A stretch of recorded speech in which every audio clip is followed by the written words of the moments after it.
ಮಾತಾಡಿ. ಏನು ನಗರಸಭೆ ವ್ಯಾಪ್ತಿಯಲ್ಲಿ ಈಗಾಗಲೇ ನಿರ್ಮಾಣ ಮಾಡಲಾಗಿರುವ ಬಡಾವಣೆಗಳಿಗೆ ಸಂಬಂಧಪಟ್ಟಂತೆ ಕೆಲವು ನಗರಸಭಾ ಸದಸ್ಯರುಗಳು ಮತ್ತು ಸಾರ್ವಜನಿಕರು ಲೋಕಾಯುಕ್ತಕ್ಕೆ ದೂರು ನೀಡಿದ್ದು, ಆ ದೂರಿಗೆ ಸಂಬಂಧಪಟ್ಟಂತೆ ಈ ದಿನ ಲೋಕಾಯುಕ್ತ ಅಧಿಕಾರಿಗಳು ಸ್ಥಳ ಪರಿಶೀಲನೆ ಮಾಡಿದ್ದಾರೆ. ಆ ದೂರುದಾರರು ಏನು ದೂರು ಮಾಡಿದರು ಅಂದರೆ, ಕೆಲವು ಬಡಾವಣೆಗಳಲ್ಲಿ ರಸ್ತೆ ನಿರ್ಮಾಣ ಕಾಮಗಾರಿ ಸರಿಯಾಗಿಲ್ಲ, ಕೆಲವು ಕಡೆ ಪಾರ್ಕ್ಗಳಲ್ಲಿ ಆಟಿಕೆಗಳನ್ನ ಅಳವಡಿಸಿಲ್ಲ, CA ಏನು ಜಾಗ ಇದೆ ಅದಕ್ಕೆ ಫೆನ್ಸಿಂಗ್ ಹಾಕಿಲ್ಲ, ಮತ್ತು ವಿದ್ಯುತ್ ಕಾಮಗಾರಿಗೆ ಸಂಬಂಧಪಟ್ಟಂತೆ TCನ ಅಳವಡಿಸಿಲ್ಲ, ಇತರೆ ದೂರುಗಳನ್ನ ನೀಡಿದರು. ಈ ಬಗ್ಗೆ ಈ ದಿನ ಲೋಕಾಯುಕ್ತ ಅಧಿಕಾರಿಗಳು ಸ್ಥಳ ಪರಿಶೀಲನೆ ಮಾಡಿ ಎಲ್ಲ 10 ಲೇಔಟ್ಗಳನ್ನ ಸ್ಥಳ ಪರಿಶೀಲನೆ ಮಾಡಿದ್ದು, ಅಲ್ಲಿ ಸ್ಥಳ ಪರಿಶೀಲನೆ ಸಮಯದಲ್ಲಿ ಏನು ರಸ್ತೆ ನಿರ್ಮಾಣಕ್ಕೆ ಸಂಬಂಧಪಟ್ಟಂತೆ 1 ಇಂಚು 2 ಇಂಚು 3 ಇಂಚು ಕಡಿಮೆ ಬರ್ತಾ ಇತ್ತು.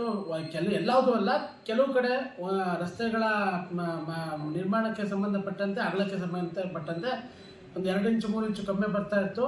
ಅದಕ್ಕೆ ಸಂಬಂಧಪಟ್ಟಂತೆ ವಿವರಣೆ ಕೇಳಿದ್ದಾರೆ. ಏನಾಗುತ್ತೆ ಅಂದರೆ, ಸ್ಥಳದ ಲಭ್ಯತೆಗೆ ಅನುಗುಣವಾಗಿ ರಸ್ತೆಗಳನ್ನ ನಿರ್ಮಾಣ ಮಾಡ್ತಾರೆ. ಆ ರಸ್ತೆ ನಿರ್ಮಾಣ ಮಾಡಬೇಕಾದ್ರೆ 1 ಇಂಚು 2 ಇಂಚು ಸಹಜವಾಗಿ ಬರೋಂಥದ್ದು ಇರ್ತದೆ. ಮತ್ತು ಏನು ಪಾರ್ಕ್ಗಳಿಗೆ ಸಂಬಂಧಪಟ್ಟಂತೆ ಆಟಿಕೆಗಳನ್ನ ಅಳವಡಿಸಿಲ್ಲ ಅಂತ ಹೇಳಿದರು. ಯಾವುದೇ ರೀತಿ ಹೊಸ ಲೇಔಟ್ಗಳಿಗೆ ಸಂಬಂಧಪಟ್ಟಂತೆ ಅಂದಾಜು ಪಟ್ಟಲ್ಲಿ ಆಟಿಕೆಗಳನ್ನ ಅಳವಡಿಸುವ ಕಾಮಗಾರಿನ ನಾವು ತಗೊಂಡಿರಲ್ಲ.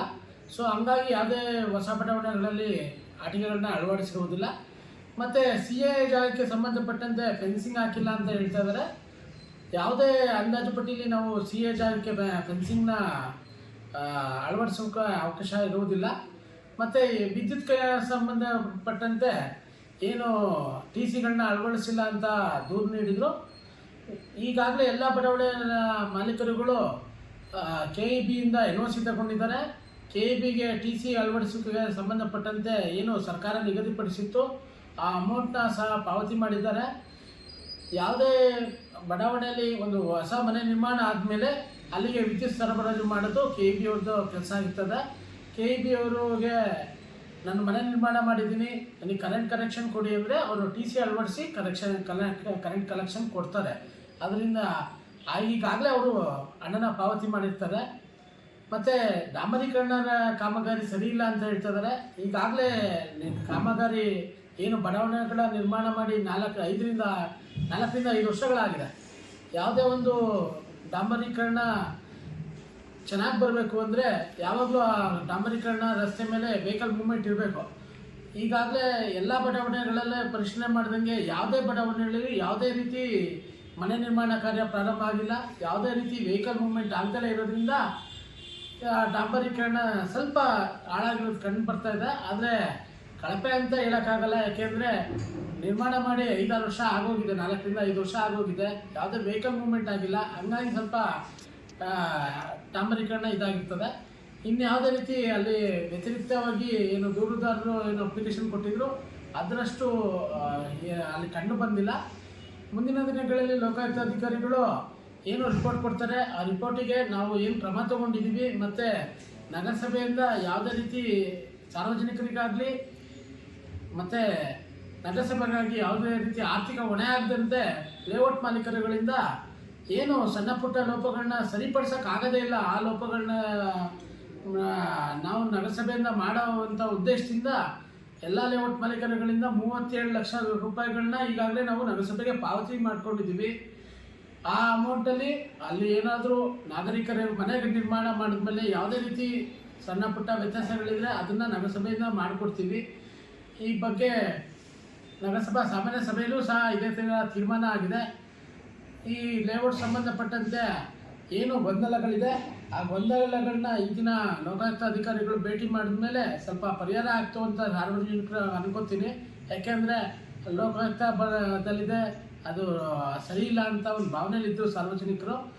ಯಾವುದೇ ರೀತಿ ಅಂಥ ಮೇಜರಾಗಿ ಯಾವುದೇ ಲೋಪಗಳು ಕಂಡು ಬಂದಿಲ್ಲ ಅಂತ ಈ ಮೂಲಕ ತಿಳಿಸ್ತೀನಿ.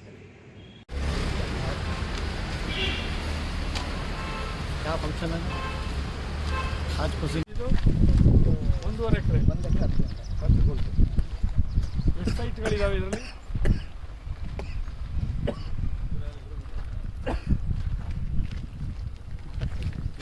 30-40ನಾ? ವೇರಿಯೇಷನ್ ಅರ್ಜಿದಾರರು ಮತ್ತೆ ಒಂದು ಕಡೆ ಚರಂಡಿ ಬಾಕ್ಸ್ ಚರಂಡಿ ಮಾಡಿದ್ದಾರೆ, ಸರ್. ಬಲಭಾಗದ ಕಡೆ ಎಡಭಾಗದ ಕಡೆ ಮಾಡಿಲ್ಲ. ಎಷ್ಟು ಮೀಟ್ರ್ ಇದೆ?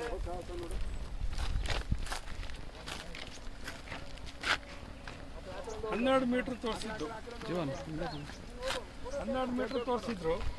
ಈಗ ಎಷ್ಟು ಮೀಟ್ರ್ ಇದೆ ನೋಡಪ್ಪ. 6 ಎಕರೆ ಕಡಿಮೆ ಇದೆ. ಇಲ್ಲಿ ಇಟ್ಕೊಳ್ಳೋ, ಅಲ್ಲಿ ಹೋಗ್ಬೋದು. ಈ ಥರ ಇಲ್ಲಿ ಸರ್ ಇಂಥ ಮಾತಿಗೆ ಏನು ಕಡಿಮೆ ಇಲ್ಲ. 13 ಮೀಟ್ರ್ ಇದೆ. ಜಾಸ್ತಿನೇ ಇದೆ.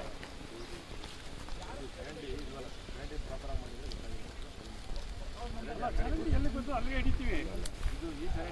ಇದೊಂದು ಸ್ಟಾರಾಗಿ ಬರ್ಕೊಳಪ್ಪ. ಎಲ್ಲಿ ಪುರಾತತ್ವ ದೇವಾಲಯ ಯಾವುದು? ಅದು 100 ಮೀಟ್ರು. ಅದಕ್ಕೆ ಅವ್ರದ್ದು ಇದಕ್ಕೆ ಬರೀರಿ, ಇದು ಬರ್ಕೊಳ್ಳಿ.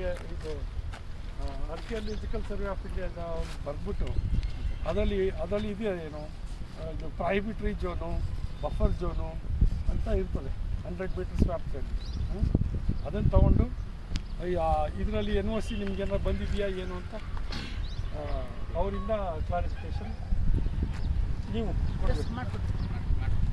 ಅವ್ರಿಗೆ ತೊಗೊಂಡಿದ್ದಾರಾ ಇಲ್ವಾ? ಎಲ್ಲ ಅವ್ರು ತೊಗೊಂಡಿಲ್ಲ ಅಂದರೆ ತೊಗೊಂಡಿಲ್ಲ ಅಷ್ಟೇ. ಅವ್ರ ವ್ಯಾಪ್ತಿಗೆ ಬರುತ್ತೋ ಇಲ್ವೋ ಅಂತಲೂ ಕನ್ಫರ್ಮ್ ಮಾಡ್ಕೊತಾರೆ. ನೀವು ಕ್ಲಾರಿಫಿಕೇಶನ್ ಕೊಟ್ಟರೆ ಅವರು ಅವಾಗ ಅವರಿಂದ ನೀವು ಕರೆಸ್ಪಾಂಡೆನ್ಸ್ ಮಾಡಿದ್ರೆ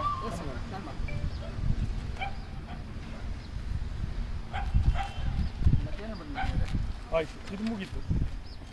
ನೆಕ್ಸ್ಟ್ ಇನ್ಯಾವುದಿದೆ?